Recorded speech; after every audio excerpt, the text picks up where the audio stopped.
Teachers ಮೀಟಿಂಗಲ್ಲಿ ತಂದೆ ತಾಯಿ ಕುಣಿಸಿ ಪೂಜೆ ಮಾಡೋರು.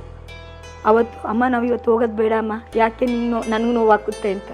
ಅವನು ಈಗ ಒಂದು ಸ್ವಲ್ಪ ಅದರಿಂದ ಆಚೆ ಬರ್ತಿದ್ದಾನೆ. ಸಾಧ್ಯನೇ ಆಗಲ್ಲ ಸರ್ ಅದು ತರೋಕ್ಕೆ.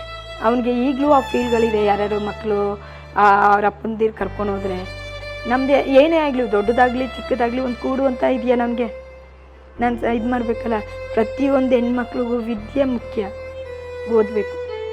ನಾವು ವಿದ್ಯೆ ಇದ್ದರೆ ಎಲ್ಲರೂ ಬದುಕ್ಬೋದು ಸರ್.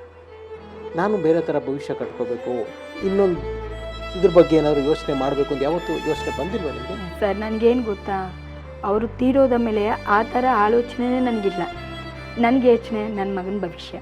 ಆಸೆ ಅನ್ನೋದು ಮನುಷ್ಯನಿಗೆ ಇದ್ದೇ ಇರುತ್ತೆ ಅಂತ ಆಸೆ. ನನಗೆ ಆ ಥರ ಆಸೆ ಅಂದರೆ ಮನೆ ಕಟ್ಟಬೇಕು, ನನ್ನ ಮಗನಿಗೊಂದು ನೆಲೆ ಮಾಡಬೇಕು, ಅವನ ಬದುಕು ಕಟ್ಟಬೇಕು, ರವಿಯವ್ರ ಹೆಸರು ಉಳಿಸ್ಬೇಕು. ಸಾಯೋ ತನಕ ಮಾಲ್ತಿ ರವಿ ಪ್ರಸಾದ್ ಆಗಿ ಉಳಿತೀನಿ.